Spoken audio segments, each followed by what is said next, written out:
हमारे घर का नौकर कहाँ है, रामू कहाँ है? तब तो तूने यही बोला कि भाभी मुझे क्या पता, वो तो घर का नौकर है, वो घर में ही कहीं होगा। मुझे क्या पता थी कि वो घर में नहीं, वो तो तेरे कमरे में, तेरे बिस्तर पे होगा। जी, तुझे जरा सी शर्म नहीं आई एक घर के नौकर के साथ में ये सब हरकतें करते हुए? हाँ, आखिर क्यों किया तूने ऐसा, बेशरम लड़की? अरे नहीं नहीं भाभी, आप गलत समझ रहे हो, ऐसा कुछ भी नहीं है। बस चुप कर, तेरे मुंह से एक भी शब्द नहीं सुनना मुझे। सब कुछ मैंने अपनी आंखों से देखा है कि क्या चल रहा था और क्या नहीं।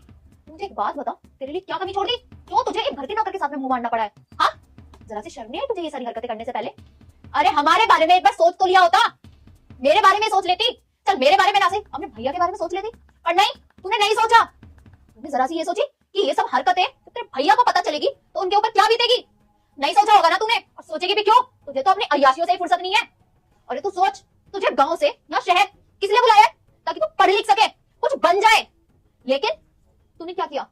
तूने किसी घर का काम करने के अलावा, पढ़ाई लिखाई के अलावा बाकी सारे काम तूने बहुत अच्छे से किए, जैसे कि क्लबिंग करना, बाहर दोस्तों के साथ आवारा की तरह घूमना, और यहाँ घर के नौकर के साथ अपने बिस्तर पे गुलछर्रे उड़ाना।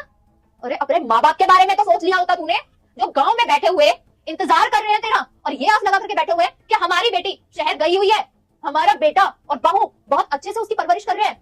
तू तो मतलब हमारी परवरिश पे, अपने माँ बाप की परवरिश पर भी दाग लगाने वाली लड़की हो गई। जरा सा सोच तो लेती, किसी चीज की कोई कमी हुई? अरे तेरे भैया ने तो बार बार बोला कि गुनगुन के लिए कोई अच्छा सा रिश्ता देख करके उसकी शादी कर देता हूँ, लेकिन मैंने बोला कि नहीं, अभी वो बच्ची है, उसे पढ़ना है, लिखना है, कुछ बनना है, अपने पैरों पे खड़ा होना है उसे, उसकी अभी शादी की उम्र नहीं है।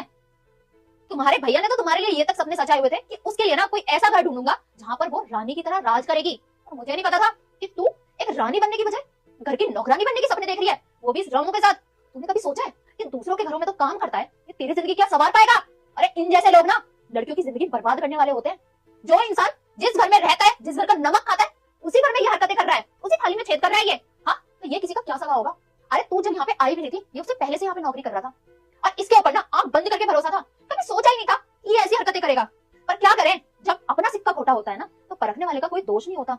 अब इससे क्या ही बोल सकती हूँ? इससे तो मैं सिर्फ इतना ही बोल सकती हूँ कि तू आज के बाद हमारे घर या आसपास या किसी सोसाइटी में दिखाई मत दे जाइयो। अगर तू दिखाई दे गया ना यहाँ मुझे, तो सोच भी नहीं सकता कि तेरे साथ क्या होगा। इससे पहले कि मैं इसके भैया को कुछ भी बताऊं या पुलिस कंप्लेंट करूं, तू यहाँ से ना चुपचाप निकल जा। और रही तेरे बचे हुए पैसों की बात, वो तेरे पास पहुंच जाएंगे, समझ गया ना? निकल यहाँ से। और आज तू बस, तुझे जो मनमानी करनी थी ना, तूने कर ली।